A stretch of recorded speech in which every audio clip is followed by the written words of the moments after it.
उधर आपको बता दें कि हरियाणा विधानसभा के बजट सत्र की कार्रवाई सोमवार सुबह 12 बजे तक के लिए स्थगित कर दी गई है और 2 मार्च को सीएम सैनी बतौर वित्त मंत्री बजट पेश करेंगे। वहीं बजट सत्र का छठा दिन का हंगामेदार रहा। राज्यपाल के अभिभाषण पर हुई चर्चा का सीएम सैनी ने जवाब दिया।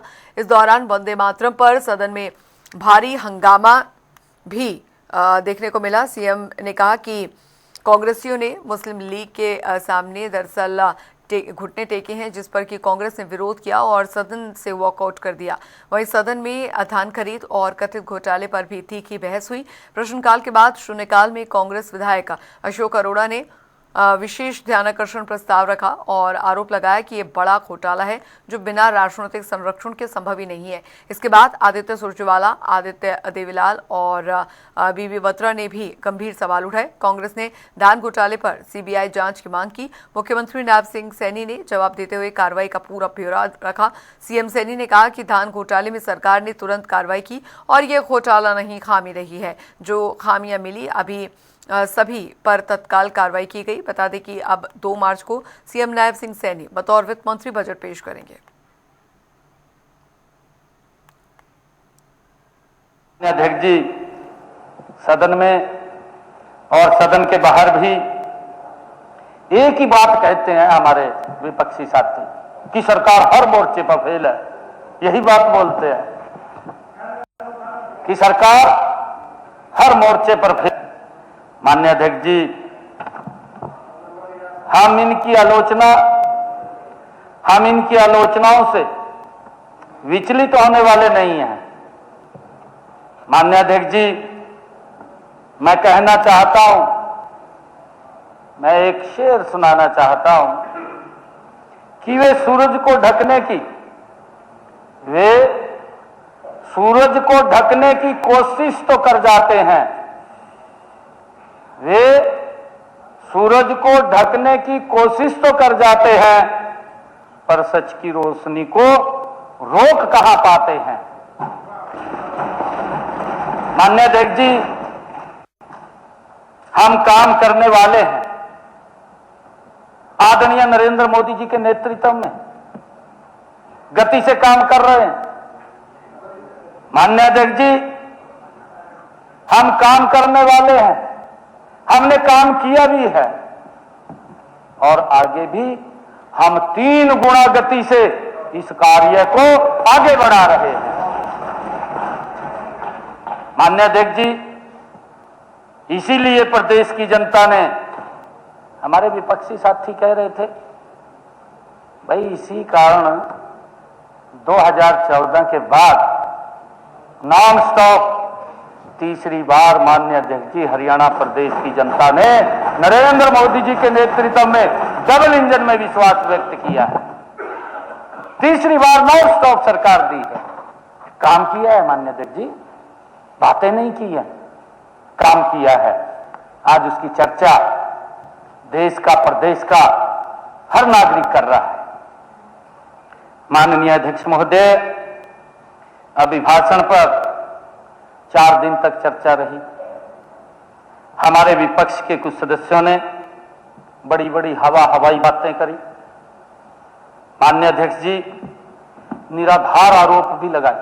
जब देश आजाद हुआ तब सुबह 6:30 बजे सरदार पटेल जी के आग्रह पर पंडित ओंकार नाथ ठाकुर जी ने आकाशवाणी से अपने मधुर स्वर में वंदे मातरम का गान कर देश को भावुक कर दिया।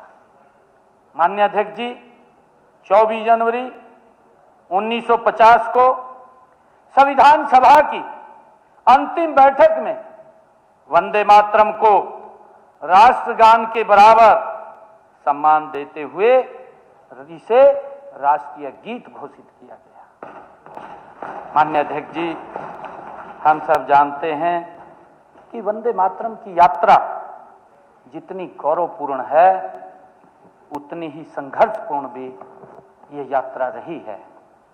जब वंदे मातरम के 50 वर्ष पूरे हुए तब भारत गुलामी की बेड़ियों में माननीय अध्यक्ष जी जकड़ा हुआ था। जब इसके 100 वर्ष पूरे हुए तब देश में आपातकाल लगा हुआ था। माननीय अध्यक्ष जी, आपातकाल की जंजीरों में ये भारत बंधा हुआ था और लोकतंत्र का गला घोटा जा रहा था। शायद हमारे कुछ साथियों को उसकी जानकारी नहीं है, भूल जाते हैं। माननीय अध्यक्ष जी, यह इतिहास का दुर्भाग्यपूर्ण संयोग है कि जिस मंत्र ने देश को स्वतंत्रता की ऊर्जा दी है, उसी के 100 वर्ष पूरे होने पर देश ने लोकतांत्रिक मूल्यों के हनन का एक काला अध्याय भी देखा है। माननीय अध्यक्ष जी, लेकिन आज जब वंदे मातरम के 150 वर्ष पूरे हो रहे हैं, यह अवसर उस गौरव को ये पुनः स्थापित करने का है, उस चेतना को फिर से जागृत करने का है और यह संकल्प दोहराने का है कि भारत कभी भी अपने मूल्यों से समझौता नहीं करेगा।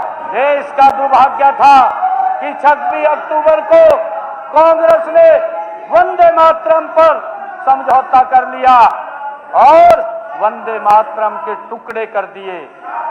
माननीय अध्यक्ष जी, इतिहास इस बात का गवाह है कि कांग्रेस ने मुस्लिम लीग के सामने घुटने टेक दिए और मुस्लिम लीग के दबाव में तुष्टीकरण की राजनीति को बढ़ावा दिया।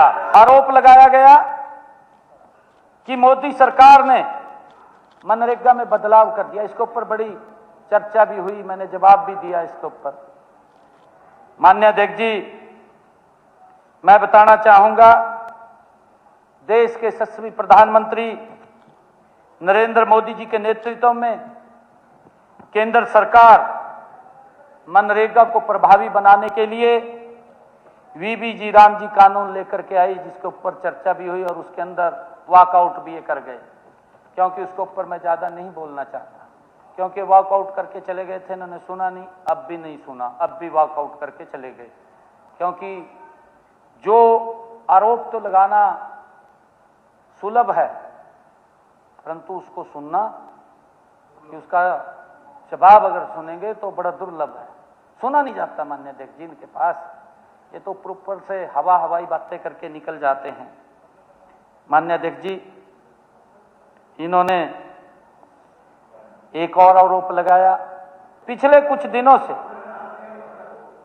हमारे विपक्षी भाई बुजुर्गों की पेंशन काटने जैसे संवेदनशील विषय पर झूठ और भ्रम फैला करके सस्ती राजनीति चमकाने में लगे हुए हैं।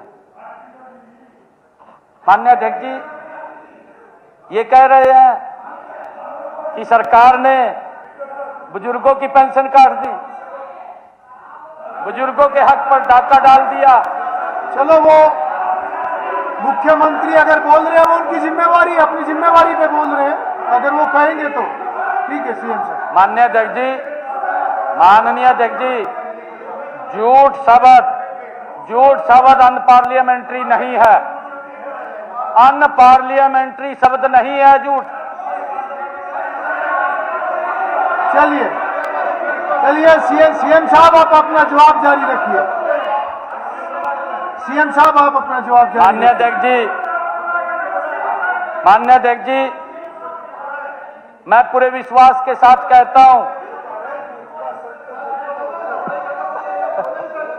ये सरासर झूठ है। हमारी सरकार किसी की पेंशन छीनने नहीं, बल्कि ये नरेंद्र मोदी जी के नेतृत्व वाली सरकार, डबल इंजन की सरकार, जो ट्रिपल गति से काम कर रही है। माननीय अध्यक्ष जी, ये हर पात्र बुजुर्ग को उसका हक पहुंचाने के लिए काम कर रही है।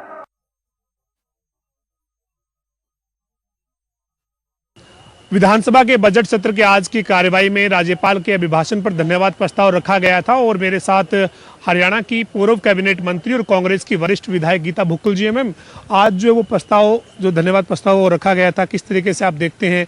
मुख्यमंत्री के जवाब से कितना संतुष्ट हैं आप लोग? देखिए, महामहिम राज्यपाल महोदय ने अपना अभिभाषण पढ़ा और उसके बाद सत्ता पक्ष विपक्ष के लोगों ने अपनी अपनी राय रखने का काम किया। माननीय मुख्यमंत्री जी ने करीबन 2.25 से 2.5 घंटे का रिप्लाई उसमें देने का काम किया है और हर विपक्ष के मुद्दे को, देखिए लोकतंत्र में विपक्ष भी उतना ही महत्वपूर्ण होता है जितना कि सत्ता पक्ष होता है। उन्होंने हर मुद्दे को ये कहा, विपक्ष ये झूठ बोल रहा था, ये कर रहा था, ये कर रहा था। जब हम कोई मुद्दा उठाते हैं, जैसे हमने ओल्ड एज पेंशन का उठाया कि 70,000 से ज्यादा लोगों की ओल्ड एज पेंशन कट गई है और ये माहौल ऐसा खराब हो गया था प्रदेश में। विपक्ष ने जब ये कहा हम इस मामले को विधानसभा में जोर शोर से उठाएंगे, उससे पहले ही सरकार ने इसका संज्ञान लेने का काम किया। फसलों की मुआवजे की बात है, सरकार कह रही है हम मुआवजा दे चुके हैं, हम कह रहे हैं हमारे क्षेत्रों में पहुंचा नहीं है। और शिक्षा पर अगर बात करते, अच्छा होता है HPSC SSC की भर्तियों को लेकर सिलेक्शन की बजाय रिजेक्शन बोर्ड बन गया है, उस पर बात करते तो बहुत अच्छा होता। बिगड़ती हुई कानून व्यवस्था मुख्यमंत्री जी को लगता ही नहीं है, कितनी घटनाएं हो गई हैं। तो मुख्यमंत्री जी को एक मुख्यमंत्री के तौर पर महामहिम राज्यपाल महोदय के अभिभाषण पर जो विपक्ष के साथियों ने, मान लीजिए किसी ने कोई ऑब्जेक्शन किया है, कोई अमेंडमेंट दी है, तो उसका मखौल थोड़ा उड़ाने का काम किया। हम ये चाहते हैं कि जो राशन कार्ड थे आपने मान लीजिए सही बना दिए तो फिर काट क्यों रहे हैं, और गलत बना दिए तो किसकी गलती है? वोटों से पहले आप बनाते हैं, उसके बाद काटते हैं।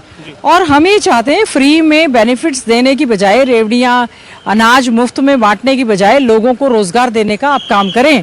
और आप जो डंकी के माध्यम से कह रहे थे कि हम ऑफिशियल ले जा रहे हैं, बहुत अच्छी बात है। यहाँ तो आप युवाओं को 20,000 में भी 15,000 में भी नौकरी नहीं दे रहे और बाहर युवाओं को भेजने में आप इंटरेस्ट ले रहे हैं। तो हम ये समझते हैं कि जो कानून व्यवस्था है, ड्रग्स की बात है, इस पर मुख्यमंत्री जी को थोड़ा सा जो विषय थे और ज्यादा गंभीरता से जवाब देना चाहिए था। जी मैम, धान घोटाले पर भी जो है वो बार बार आप लोगों ने जांच की मांग की। एक ध्यानाकर्षण प्रस्ताव था जिसमें आप भी सिग्नेटरी थे, आपने चर्चा में आप शामिल हुए। मुख्यमंत्री ने धान खरीद पर जो जवाब दिया है उसको आप कैसे देखते हैं? देखिए, मुख्यमंत्री जी तो किसी भी घोटाले को मानते ही नहीं है कि कोई घोटाला है। उनको तो पिछली कांग्रेस सरकार की बात करनी है। 5,000 करोड़ का धान का घोटाला, जिसमें यूपी बिहार से धान आ गया और आड़ती हैं, एजेंसीज हैं, सबने मिलकर वो घोटाला करने का काम किया। हरियाणा के किसान, मेरी फसल मेरा ब्यूरो योजना से आप शुरू कर रहे हैं, हरियाणा के किसानों के साथ कहीं ना कहीं कुठाराघात हुआ। जब इस बात को हमने उठाने का प्रयास किया तो उस ध्यानाकर्षण प्रस्ताव पे भी मुख्यमंत्री जी 1 घंटे से ज्यादा जवाब दे रहे हैं, लेकिन उसके समाधान की बात नहीं कर रहे हैं। हम चाहते हैं कि हमारे किसानों के साथ क्यों अन्याय हो रहा है, उसमें मुख्यमंत्री जी को गंभीरता से बात कहनी भी चाहिए। और उल्टा उस पर स्लैब और लगा दी कि हम केवल इतना ही खरीद करेंगे। आखिरी सवाल है, 2 मार्च को अब मुख्यमंत्री बतौर वित्त मंत्री बजट पेश करेंगे। विपक्ष के नाते किस तरीके के बजट की उम्मीद है आपको? देखिए, 2 मार्च को माननीय मुख्यमंत्री जी जो वित्त मंत्री हैं बजट पेश करेंगे। उम्मीद करेंगे एक जो वेलफेयर स्टेट होता है, जैसा उसका बजट होना चाहिए, उसमें ये बजट जो है युवाओं की उम्मीदों पर खरा होना चाहिए। लॉ एंड ऑर्डर की स्थिति के हिसाब से बहुत अच्छा होना चाहिए। शिक्षा के लिए मैक्सिमम बजट देना चाहिए। स्वास्थ्य सुविधाओं के लिए और ज्यादा बजट देने का काम करना चाहिए। जो कच्चे कर्मचारी हैं, जिनको आप पक्का करने की बात कर रहे हैं, उनका प्रोविजन उसमें देने का आप काम करें। और HKRM की भर्ती की बजाय पक्की भर्ती पे जितना बजट लगना चाहिए उसको आप देने का काम करें। बहुत सारे कर्मचारी लगातार, चाहे वो कैशलेस स्वास्थ्य सेवाओं की बात है उसकी बात कर रहे हैं, जो महंगाई लगातार बढ़ती जा रही है उसको ध्यान देना चाहिए। स्मॉल एंड मीडियम इंडस्ट्रीज वाले जो लोन मांग रहे हैं उनको देना चाहिए, ताकि हमारा हरियाणा प्रदेश जो है 1 नंबर का राज्य हो जाए। क्योंकि जो केंद्र का बजट पेश हुआ था, हमें बहुत उम्मीद थी कि हरियाणा की पाइपलाइन के प्रोजेक्ट्स का पैसा कुछ ना कुछ वहां से आएगा, आ नहीं पाया। और एक चिंता हमें और है, ये जो मनरेगा कानून बदलकर जी राम जी बिल एक्ट कानून लेकर आए हैं, उसमें तो एक्स्ट्रा 40% का बोझ हरियाणा के राजस्व पर पड़ने वाला है। उसका भी देखते हैं कि क्या रहेगा। धन्यवाद। हमारे साथ पूर्व कैबिनेट मंत्री और कांग्रेस की वरिष्ठ विधायक गीता भुक्कल थी, जिन्होंने कहा है कि मुख्यमंत्री ने जो जवाब दिया है, चाहे वो धान खरीद के मामले में हो या फिर राज्यपाल के अभिभाषण पर हो, उससे विपक्ष जो वो संतुष्ट नहीं है। और साथ ही बजट से उम्मीदें हैं, लेकिन किस तरीके का बजट मुख्यमंत्री वित्त मंत्री के तौर पर पेश करेंगे ये 2 मार्च को साफ होगा। वीडियो जर्नलिस्ट विजेंद्र सिंह के साथ पवन सिंह और जनता टीवी, चंडीगढ़।